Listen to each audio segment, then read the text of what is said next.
다 찾으셨나요? 자, 마가복음 11장 1절에서 10절까지인데요. 제가 봉독하겠습니다. 잘 따라오시면 됩니다. 그들이 예루살렘에 가까이 와서 감람산 벳바게와 베다니에 이르렀을 때에 예수께서 제자 중 둘을 보내시며 이르시되 너희는 맞은편 마을로 가라. 그리로 들어가면 곧 아직 아무도 타보지 않은 나귀 새끼가 매여 있는 것을 보리니 풀어 끌고 오라. 만일 누가 너희에게 왜 이렇게 하느냐 묻거든 주가 쓰시겠다 하라. 그리하면 즉시 이리로 보내리라 하시니 제자들이 가서 본즉 나귀 새끼가 문 앞 거리에 매여 있는지라. 그것을 푸니 거기 서 있는 사람 중 어떤 이들이 이르되 나귀 새끼를 풀어 무엇 하려느냐 하매 제자들이 예수께서 이르신 대로 말한데 이에 허락하는지라. 나귀 새끼를 예수께로 끌고 와서 자기들의 겉옷을 그 위에 얹어 놓음에 예수께서 타시니 많은 사람들은 자기들의 겉옷을 또 다른 이들은 들에서 벤 나뭇가지를 길에 펴며 앞에서 가고 뒤에서 따르는 자들이 소리 지르되 호산나 찬송하리로다. 주의 이름으로 오시는 이여 찬송하리로다. 오는 우리 조상 다윗의 나라여 가장 높은 곳에서 호산나 하더라. 아멘. 자, 오늘 마가복음 11장 1절 10절 말씀 함께 나누겠습니다. 자, 우리 지난 시간에는 맹인이었던 바디메오가 어떻게 은혜를 받았는지, 구원을 받았는지 말씀드렸습니다. 자, 여러분 어떤 사람이 은혜를 받는다고 들었습니까? 자신의 죄를 깊이 자각하고 그 다음에 주님을 메시아로 인정하면서 그분께 겸손하게 엎드리고 구하는 사람이 은혜를 받습니다. 이 삼박자가 딱 맞아져야 되는 겁니다. 먼저 내가 죄인이다. 내가 고침받을 병자다. 내가 병들었다는 사실, 영적인 질병에 걸렸다는 사실을 깊이 알아야죠. 근데 누가 그걸 고쳐줍니까? 예수님이 고쳐주죠. 예수님이 메시아라는 사실을 인정하고 그분께 엎드리는 사람이 은혜를 받습니다. 바디메오는 그렇게 은혜 받고 고침 받고 이제 어떻게 됐습니까? 새 사람이 되었습니다. 예수님을 쫓아가는 제자가 되었습니다. 그는 이전에 보지 못했던 아름다웠던 하늘과 땅과 또 가족들의 얼굴을 볼 수 있었고요. 그리고 사랑하는 예수님을 눈앞에서 뵐 수 있었습니다. 그 길로 즉시 그는 겉옷을 내버리고 주님을 쫓았던 것이죠. 예수님의 제자가 되었습니다. 은혜를 사모하는 여러분 되길 축복합니다. 은혜를 사모하길 축복합니다. 여러분 은혜 사모하셔야만 합니다. 우리 교회 다니면서 우리가 뭘 얻겠습니까? 교회에서 뭐 비싼 밥을 줍니까? 뭐 교회에서 뭘 줍니까? 교회에서 무슨 수당을 줍니까? 교회에서는요 하나님의 말씀과 생명의 말씀 통해서 은혜 받는 것 외에는 다른 방법이 없습니다. 그래서 오늘 또 이 11장 말씀을 통해서 한번 또 하나님의 은혜를 구하며 한번 살펴보겠습니다. 자, 마가복음은 총 몇 장까지 되어 있을까요? 16장까지 되어 있습니다. 자, 16장까지 기록되어 있는데 자, 오늘 11장부터 15장까지는요 예수님의 공생의 마지막 일주일이에요. 마지막 일주일, 예수님이 십자가에 달려 죽기 전 일주일의 내용들을 지금 기록하고 있습니다. 그리고 16장은 예수님이 부활했고 승천하기 전까지의 그런 기록들을 기록하고 있죠. 양쪽으로 봤을 때 16장 중에 5장은 꽤 큽니다. 약 3분의 1 정도 됩니다. 그래서 이 마가는 3분의 1 정도의 그 양을 예수님의 고난에 초점을 둠으로써 마가복음의 초점이 어디에 가 있냐? 바로 예수님의 순환과 죽음에 가 있다는 것을 알게 되는 것입니다. 자, 한번 따라 하시겠습니다. 예수님은 고난받는 종입니다. 시작. 예수님은 고난받는 종입니다. 예수님은 종으로 오셨어요. 마가는 예수님을 종으로 오셨는데 섬김을 받으러 오신 것이 아니라 섬기려 하고 자기 목숨을 많은 사람의 대속물로 내어주기 위해서 오신 종이었습니다. 여러분, 예수님이 종으로 오셨다는 사실을 우리가 잘 기억해야 되겠습니다. 그리고 오늘 11장에 이제 들어가는데 예수님이 드디어 자 11장 1절 보면 어디에 가까이 왔다고 합니까? 예루살렘이죠. 예루살렘. 예루살렘에서 결국에는 예수님이 종교 지도자들에 의해서 십자가의 죽임을 당하게 됩니다. 그러니까 이제 죽음의 발걸음을 한 걸음 더 내딛고 십자가의 그 입구를 통과한 것이죠. 근데 예루살렘 가까이 있는 어느 동네에 이르렀다고 합니까? 감람산 벳바게와 베다니에 이르렀다, 이렇게 이야기하죠. 이 지도로 보면 예루살렘 동편에 있는 두 마을이고요. 이 바디메오가 또 다른 무리들도 쫓아왔던 것으로 보입니다. 예수님의 12제자만 따라간 게 아니라 동네에서 많은 무리들이 함께 쫓아간 것으로 그렇게 생각되는 것이죠. 근데 여기서 우리 주님은 어떤 제자 둘을 보내시면서 이렇게 말씀을 합니다. 자, 2절 3절 같이 읽겠습니다. 시작. 이르시되 너희는 맞은편 마을로 가라. 그리로 들어가면 곧 아직 아무도 타보지 않은 나귀 새끼가 매어 있는 것을 보리니 풀어 끌고 오라. 만일 누가 너희에게 왜 이렇게 하느냐 묻거든 주가 쓰시겠다 하라. 그리하면 즉시 이리로 보내리라 하시니. 아멘. 자, 맞은편 마을로 가면 아직 아무도 타보지 않은 나귀 새끼가 있는 걸 볼 텐데 그 끌고 오라. 만일 누가 왜 이렇게 하느냐 하거든 주가 쓰시겠다 하라. 그러면 그가 허락해 줄 것이다. 이렇게 말하고 있습니다. 자, 여기서 아무도 타보지 않았다라고 하는 것은 절대적인 순결성을 의미합니다. 흠이 없고 길들여지지 않은 곳으로서 하나님께서 어떤 거룩한 신성한 목적을 위해 예비하신 짐승임을 알 수 있습니다. 이 구약에서부터요, 하나님이 어떤 거룩하고 신성한 일을 행할 때에는 한 번도 사용하지 않은 것들을 사용했던 적들이 있었습니다. 예를 들면 민수기 19장에는 정결케 하는 잿물을 만들 때요, 이게 부정을 씻는 물입니다. 이 물을 만들 때 온전하고 흠없고 아직 멍에를 매지 아니한 붉은 암송아지를 잡아서 그 잿물을 만들었다라고 하고 있습니다. 그리고 신명기 21장 3절에는요, 살인자를 알 수 없는 살인사건이 터진 거예요. 이 범인을 잡아야 되는데 이 목격자가 없는 겁니다. 근데 성읍 장로들이 그 사건을 목격한 바가 없다고 맹세를 해야 했었는데 그때 아직 부리지 않고 멍에를 매지 아니한 암송아지를 잡아서 그렇게 맹세를 했습니다. 그래서 그 암송아지를 잡으면서 우리는 이 살인사건에 책임이 없습니다. 우리 중에는 아무도 본 사람이 없습니다. 하나님께 서약을 했던 것이죠. 그래서 이 부리지 않고 멍에를 매지 않고 타보지 않았다는 것은 하나님 앞에 절대적이고 어떤 신성하고 거룩한 그런 일들을 뜻합니다. 그리고 예수님도 누구에게 태어나셨습니까? 마리아, 남자를 알지 못하던 처녀의 몸에서 태어나셨습니다. 그리고 예수님이 나중에 무덤에 묻히셨을 때 시신이 안장되었던 무덤 역시 한 번도 사용돼 본 적이 없던 무덤이었습니다. 자, 그런 맥락에서 예수님이 예루살렘에 들어가셔서 고난당하고 십자가에 져야 하는 그 신성한 일에 순결한 나귀 새끼가 사용되고 있음을 알 수 있는 거죠. 그런데 이 짐승이 나귀 새끼죠, 나귀 새끼. 자, 여러분 한번 거기 한번 찾아볼까요? 자, 스가랴 9장 9절을 한번 찾아보겠습니다. 원래 보통 제가 한번 쭉 읽어드리는데요, 스가랴는요, 요 구약 성경에 1321쪽에 있습니다.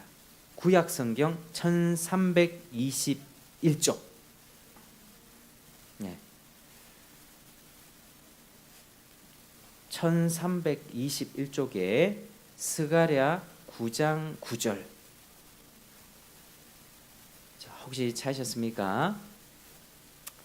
스가랴 9장 9절.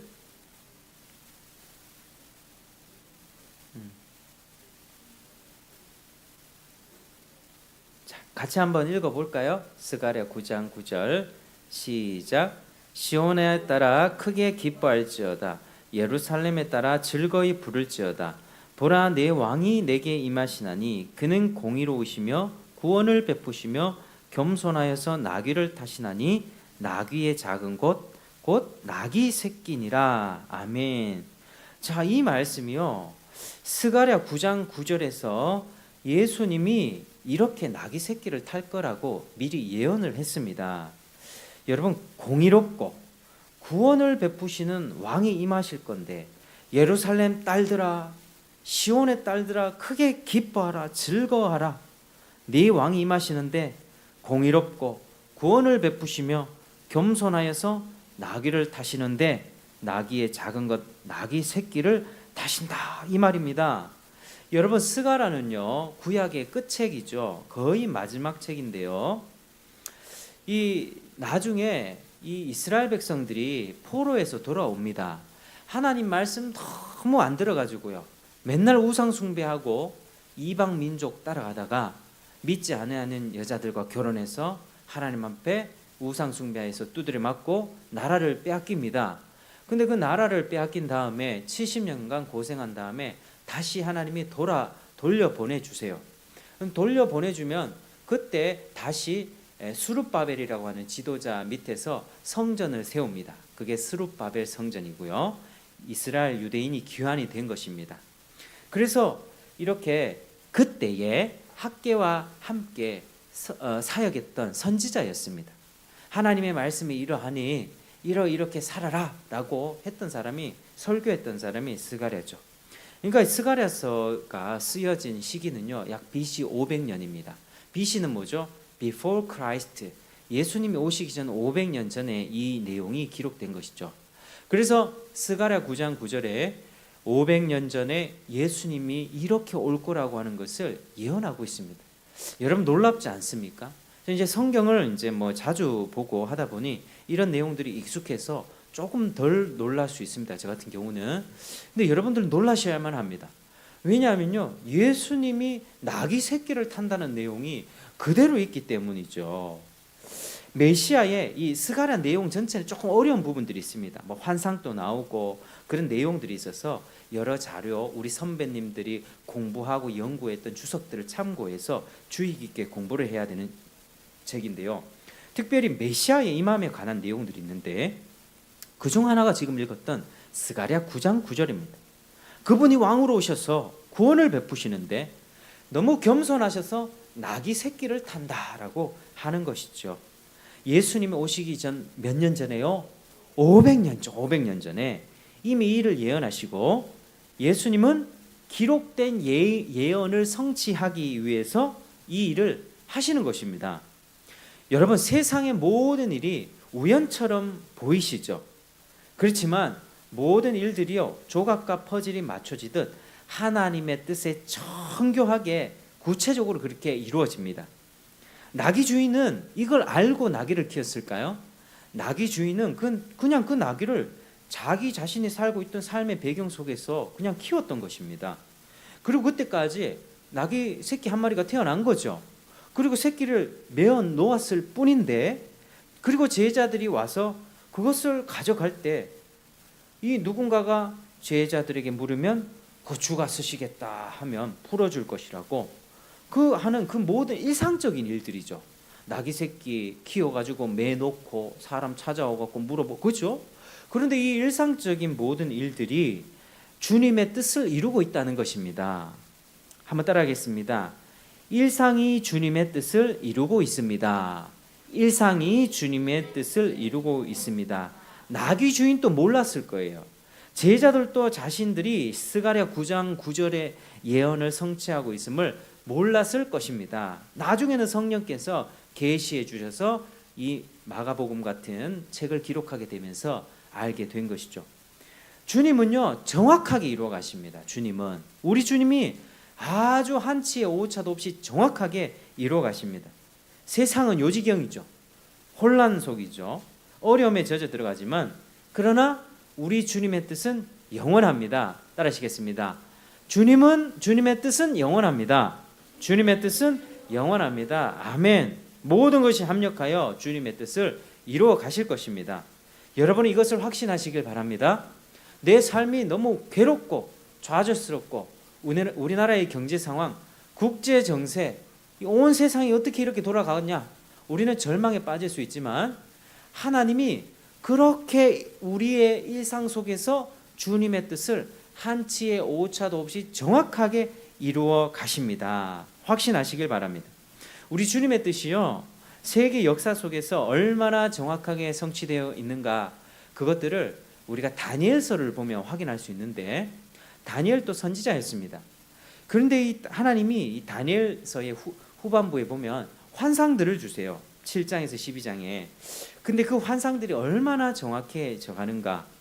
다니엘은 바벨론 포로 시대에 끌려와서 그 나라에 한 80년 넘게 관리를 한 사람이에요. 그런데 자기는 바벨론 다음에 이제 역사가 이렇게 됩니다. 고대 근동의 역사를 보면 바벨론, 이라크 지역, 바벨론 지역이 망하면서 그 다음에 어떤 나라가 일어나죠? 페르시아, 메데 바사, 그 다음에 헬라, 알렉산더 들어보셨죠? 알렉산더 대왕, 헬레니즘을 퍼뜨렸던 알렉산더의 스승이 아리스토텔레스였습니다. 그러니까 이 알렉산더 대왕은요, 이 싸움도 잘했지만 철학가였습니다. 철학가. 아리스토텔레스의 그 철학, 헬레니즘의 철학을 온 세계에 퍼뜨렸던 사람이 알렉산더죠. 근데 알렉산더가 일찍 죽습니다. 그 나라가 사분열되고 그 다음에 나라가 막 이렇게 지지고 볶고 하다가 그 다음에 열렸던 나라가 지금 신약 시대의 배경이 되었던 어느 나라? 로마입니다. 로마. 한번 따라하겠습니다. 바벨론, 페르시아, 헬라, 로마. 여러분, 성경책은요, 하늘에서 갑자기 뚝 떨어진 책이 아니에요. 가끔씩 우리는 그렇게 생각할 수 있어요. 이 성경책이 하나님이 주신 책이니까 하늘에서 갑자기 툭 떨어진. 옛날에 박혁거세가 아래에서 태어났다. 되게 신성한 이야기를 하죠. 신라의 시조. 그럼 아래에서 태어났겠습니까? 그죠? 그거 지어낸 이야기겠죠. 그만큼 신라 왕조가 이거는 보통 박혁거세가 보통 사람이 아니다. 신라는 위대하다라는 걸 표현하기 위해서 신화를 그렇게 만든 것입니다.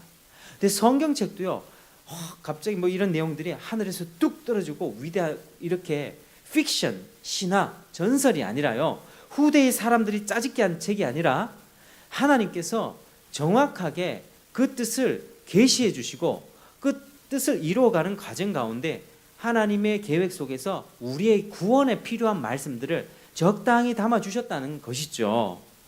여러분, 정말 이 내용들은요, 다니엘서 저도 빽빽하게 지금 필기해놓고 막 했는데요, 나중에 헬라, 알렉산더가 어떻게 되냐면 나라가 4개로 쪼개지는데 남방왕과 북방왕이 어떻게 싸우고 그 나라 공주하고 뭐 어떻게 되고 막 서로 치고받고 싸우다가 그리고 예루살렘은 어떻게 뭐 능멸을 당하는지 뭐 이런 내용들이 나오는데요, 너무 정확해요. 너무 정확해. 너무 정확하다 보니까 이 학자들이, 자유주의 학자들, 이 내용을 보면서 이거 혹시 역사가 다 지난 다음에 후대에 기록한 거 아니냐라고 시비를 거는 사람도 있지만 그렇지 않습니다. 여러분, 하나님이 역사를 그렇게 계획하시고 그렇게 정하시고 그렇게 이루셨어요. 여러분, 점쟁이는 미래를 조금 볼 수 있어요. 미래를 봅니다. 그리고 그것을 돈 받아 먹죠. 마귀의 능력이에요. 마귀의 능력. 지금 큰일 날 일이 있으니까 이 굿하고 지금 이 부적 받아가지고 그 액땜 하시라고 이거 저주를 끊어야 된다고 막 이러죠. 근데 점쟁이가 그 역사를 바꿀 수 있습니까? 미래를 보는 것하고 그 미래를 바꾸는 것하고는 다른 거거든요. 여러분, 근데 하나님은 미래를 보는 것 정도가 아니에요. 단순히 여러분의 미래를 아는 게 아니라 여러분의 미래를 정해 놓으셨다니까요. 여러분, 그게 하나님의 정확하고 놀라운 계획입니다. 내가 지금까지 내 힘으로 살아온 것, 내가 밥 열심히 먹고 내가 일 열심히 해서 여기까지 산 것 같지만 성실하고 책임감 있게 그래도 남한테 싫은 소리 별로 안 하면서 나 열심히 살아서 여기까지 온 것 같지만 하나님이 지금까지 그것을 모두 계획해 놓으신 거예요. 그럼 우리는 기계입니까? 우리는 기계입니까? 우리 기계 아니죠. 우리 인격체입니다. 우리 인격이에요. 우리의 생각이 있고 감정이 있고 의지가 있어요. 그런데 하나님은 그 인간의 생각과 감정과 모든 의지까지도 다 아실 뿐만 아니라 그렇게 정해 두셨다라고 하는 사실이죠. 그게 참 놀라운 일입니다. 그래서 우리 하나님의 놀라운 뜻은요, 사람들이 참 이해하기가 어려운 부분들이 참 많이 있죠. 주께서는 세상의 역사를 주관하십니다. 따라하시겠습니다. 주님은 세상 역사를 주관하십니다. 역사를 주관하십니다. 만유의 주제이십니다. 주제이십니다. 우리 하나님은요, 정말로 모든 걸 정해 놓으시고, 그리고 세상 끝날도 정해 놓으셨어요.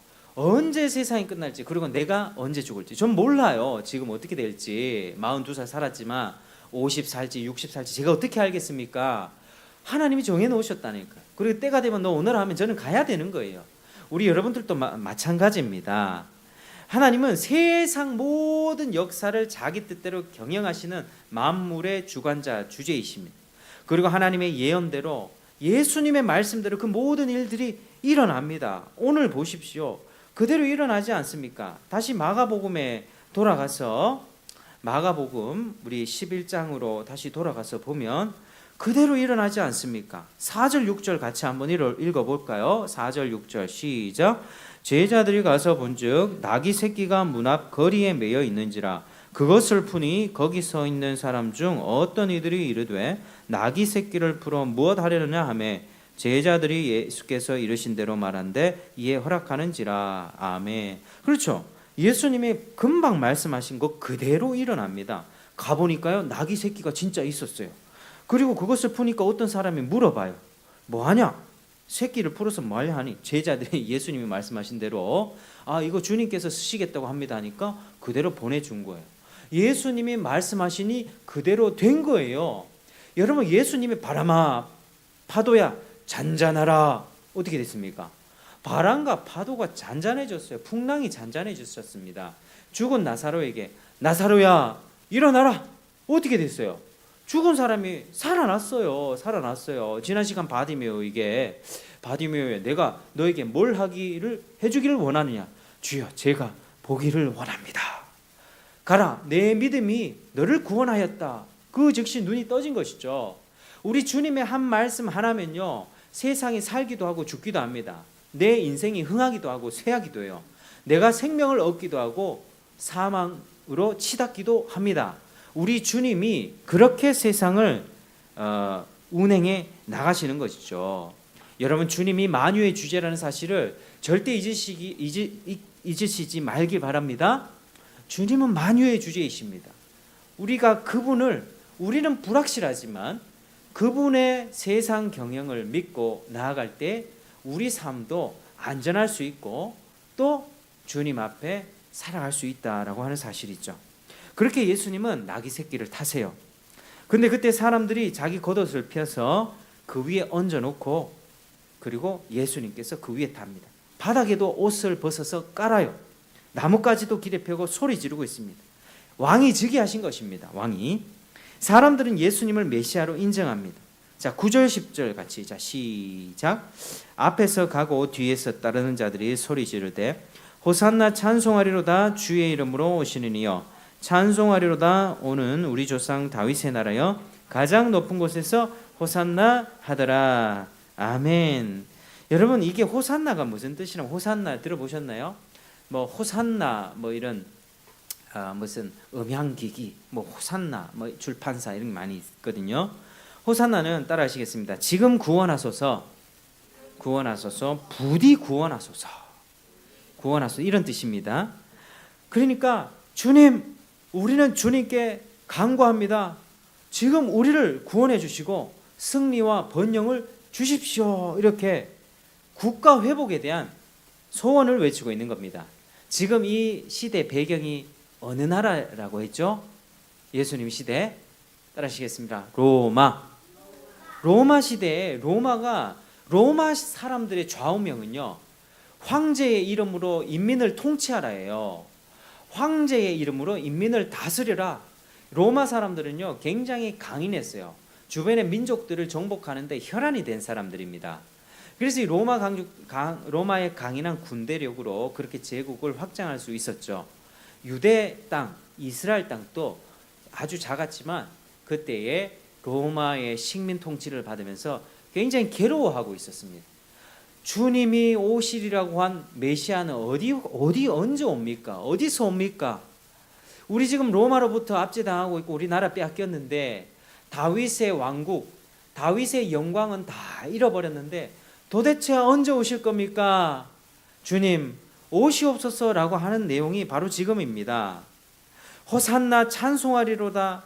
우리 조상의 다윗의 나라여 가장 높은 곳에서 호산나 이렇게 얘기하는 것이죠.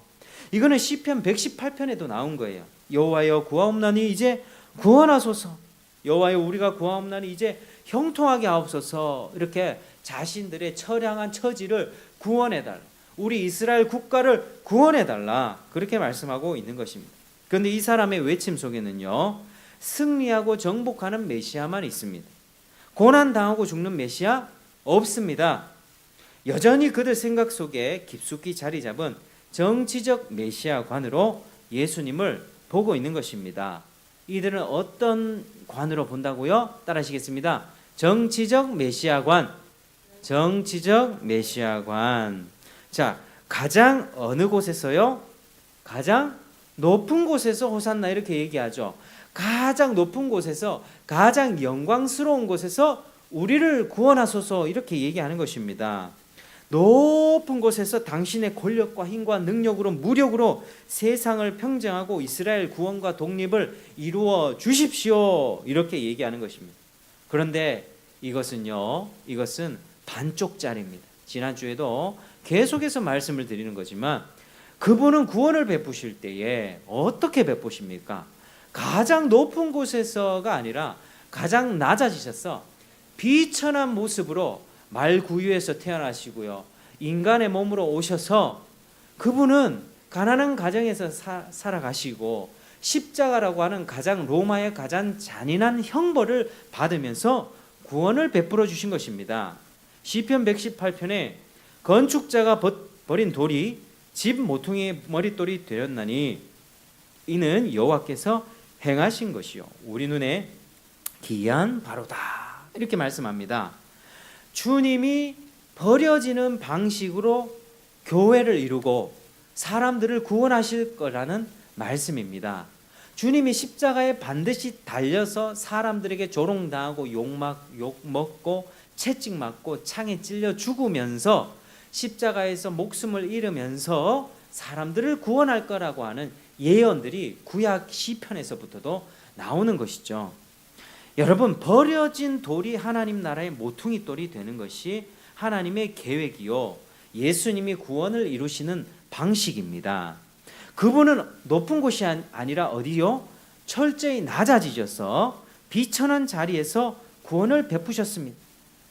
말구유에 태어나시고 가난한 집에서 자라셨고 오늘 또 나귀 새끼를 탔는데 건장한 순나귀를 탄 것이 아니라 나귀 새끼, 볼품없는 나귀 새끼.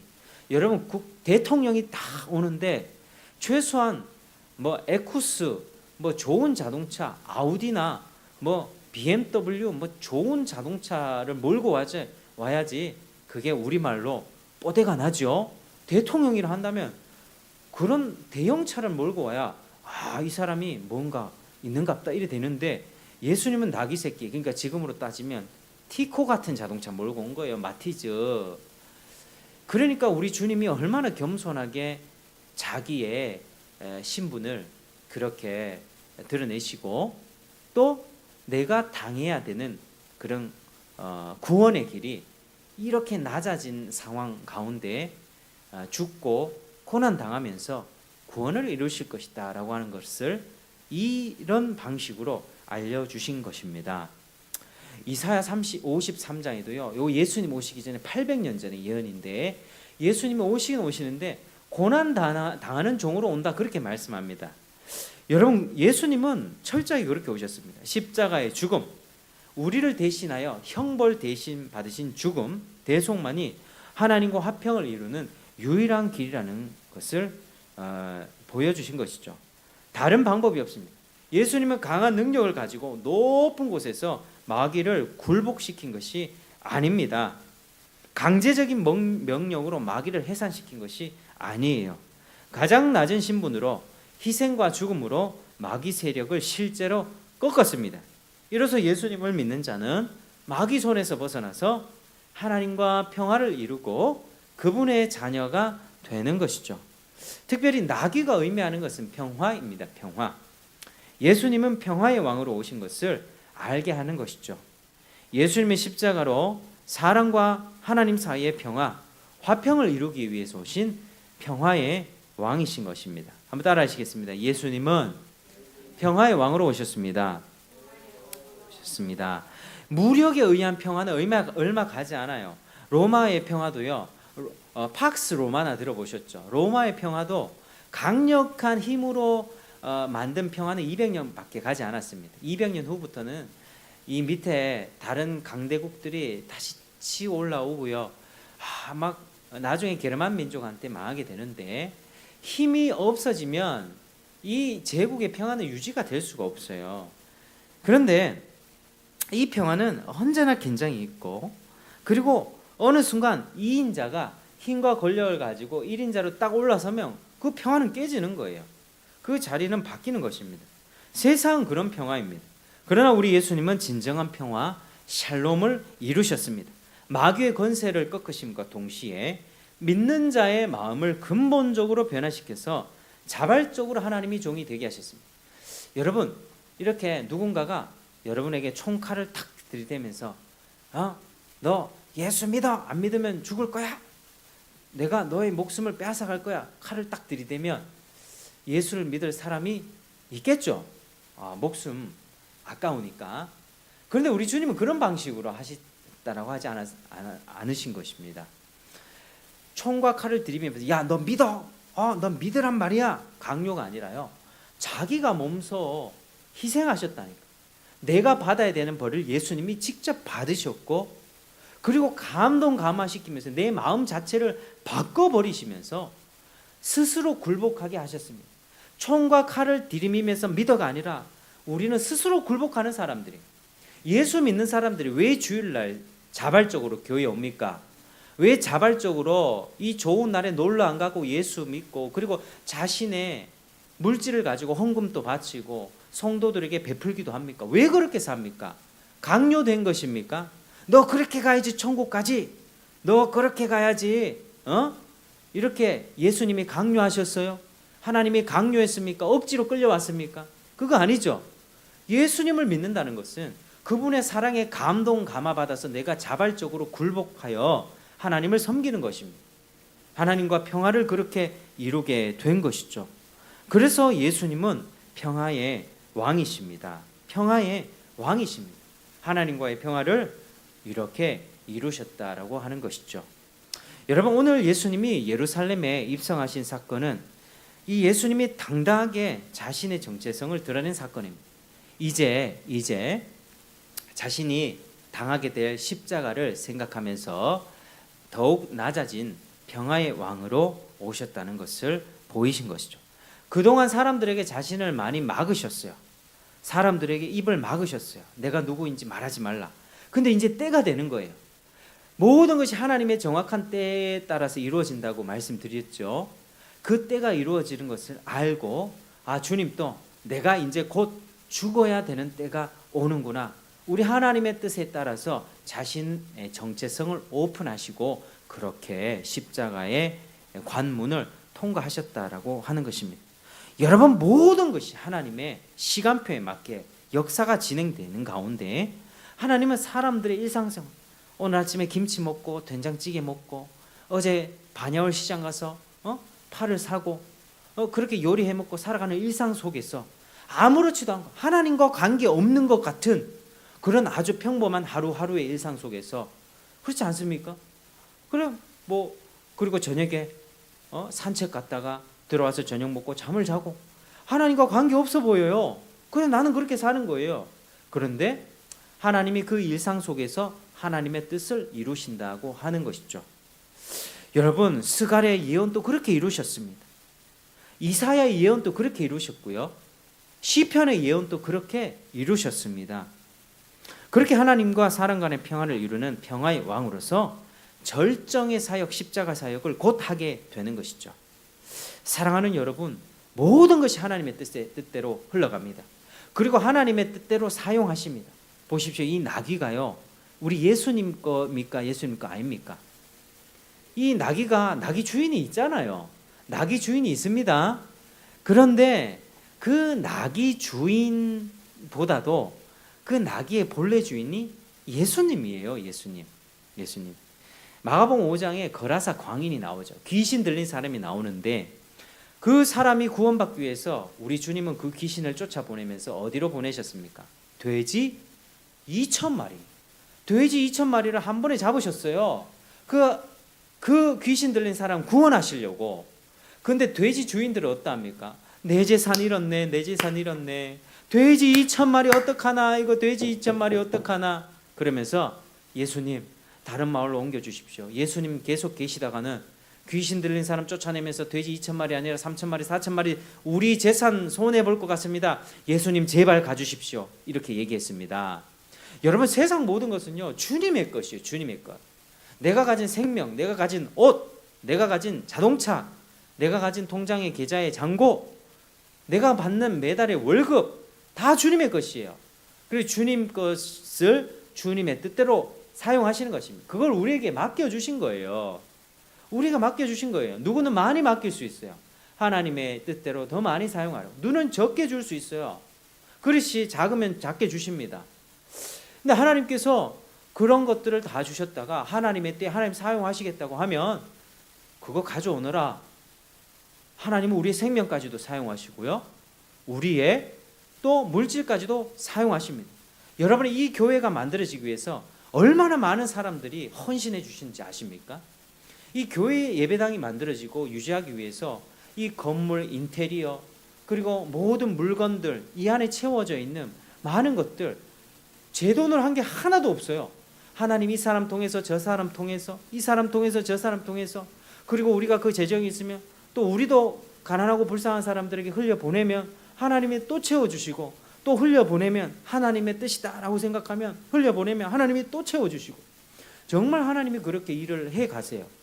하나님이 우리에게 하나님의 뜻 이루라고 맡기신 것이지. 하나님 그거 내 건데요. 이거 절대 안 되는데요. 절대 그럴 수 없습니다. 그래서 하나님의 가장 큰 뜻이 무엇입니까? 주님의 제자가 되는 그 길에 있어서 자기 부인하는 것입니다. 자기 부인 내 것이 아니고 자기 십자가를 지는 거예요. 근데 어디까지 부인하라고요? 내 생명까지, 내 목숨까지, 내 사랑하는 부모, 자식까지 부인하고 주님이 원하신다면 그걸 내려놓고 쫓아가야 된다라고 말씀을 하시는 것이죠.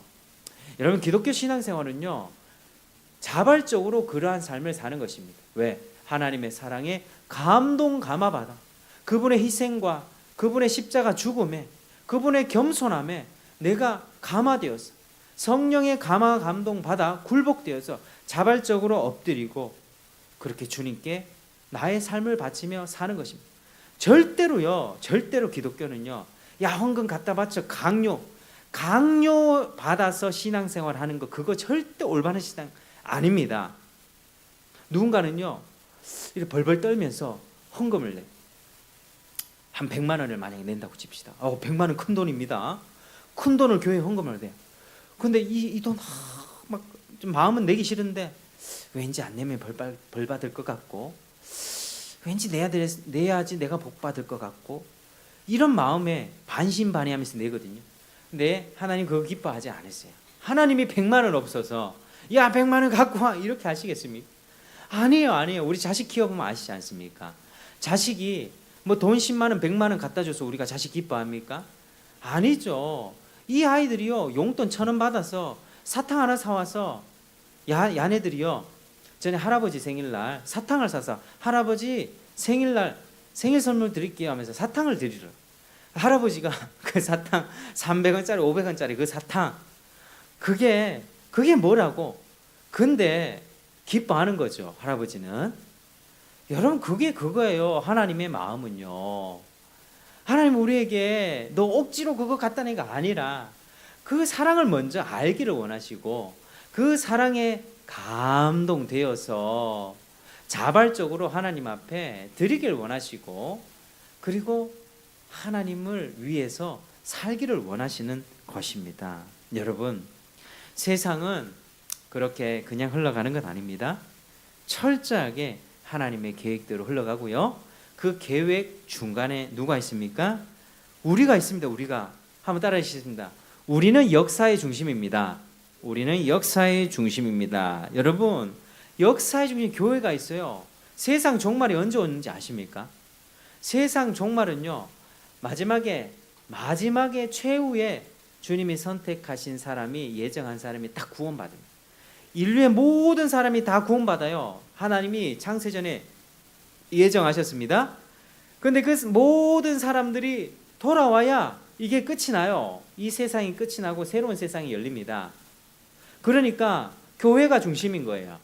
교회를 통해서 믿는 자들이 모이고 주님의 몸된 교회를 이루고, 그는 한국, 일본, 미국, 온 세상 상관없이 모든 지역에 주를 믿는 지체들이 다 모이게 됩니다. 아무도 셀 수 없는 능이 큰 무리가 되는 것이죠. 수많은 무리가 됩니다. 마지막 한 명이 구원받을 때까지 주님은 오래 참고 기다리시다가 구원받으면 이 세상을 마무리하시고 종말을 여시고 예수님 재림하시고 새로운 세상이 열리게 되는 것이죠. 그러니까 우리가 역사의 한 획을 끊는 사람들이에요. 구원받은 사람은 내가 이미 예수님의 몸된 지체에 한 퍼즐 조각을 이룬 것이고요. 한 점을 찍은 것입니다. 하나님의 선택받아서 하나님의 뜻대로 우리가 역사의 중심에 서게 된 것이죠. 하나님은 이 완성을 향해서 지금 또 쉬지 않고 일하십니다. 여러분, 하나님의 마음은요, 세상 모든 사람에 가 있지 않고 바로 여러분들에게 가 있습니다. 하나님이 택한 여러분들 한 사람 한 사람을 기억하시고 하나님의 나라 완성될 때까지 여러분들을 역사의 중심으로 두시며 운행하시죠. 그 중심에서 한 명씩 더 붙여가십니다. 이 사람 저 사람 구원받는 인생들을 모아서 이만큼 커지면 100%가 딱 되면 그때 끝이 나게 되는 것이죠. 여러분, 나는 절대로 하찮은 인생이 아닙니다. 한번 따라하시죠. 나는 절대로 하찮지 않습니다. 나는 절대로 하찮지 않습니다. 여러분은 고귀한 존재들입니다. 인생이 지금 좀 비참하다 할지라도, 좌절과 절망과 실망이 좀 있다 할지라도, 내한테 말할 수 없는 깊은 괴로움과 슬픔이 있다 할지라도 여러분 하찮은 존재가 아니라고 하는 거예요. 하나님의 선택받아서 그 아들 예수의 피로 구원받은 고귀한 존재라는 사실을 기억하시길 바랍니다. 이 복음을 가슴에 품고 예수 그리스도를 향한 믿음과 하나님을 향한 신뢰를 갖고 승리하며 살아가는 여러분 되시기를 주의 이름으로 축복합니다. 기도하겠습니다. 아버지 감사합니다. 오늘 말씀을 통해서 우리 예수님이 이제 나귀 새끼를 타시고 왕으로, 평화의 왕으로 임하신 것을 보았습니다. 하나님, 우리 예수님은 주님의 뜻을 다 이루셨습니다. 그렇게 겸손하게 오실 것, 십자가에 죽으실 것을 이미 다 예언하셨는데 정확하게 이루시고 그리고 그 일을 성취하셨습니다. 하나님 아버지, 세상 모든 것이 그렇게 흘러가고 우리가 그 역사의 중심에 있다는 사실 기억하고 좌절, 실망, 낙담하지 않고 주님께 믿음으로 서게 하여 주시옵소서. 감사드리며 예수님 이름으로 기도합니다. 아멘. 자, 우리 찬송가 32장 부르겠습니다.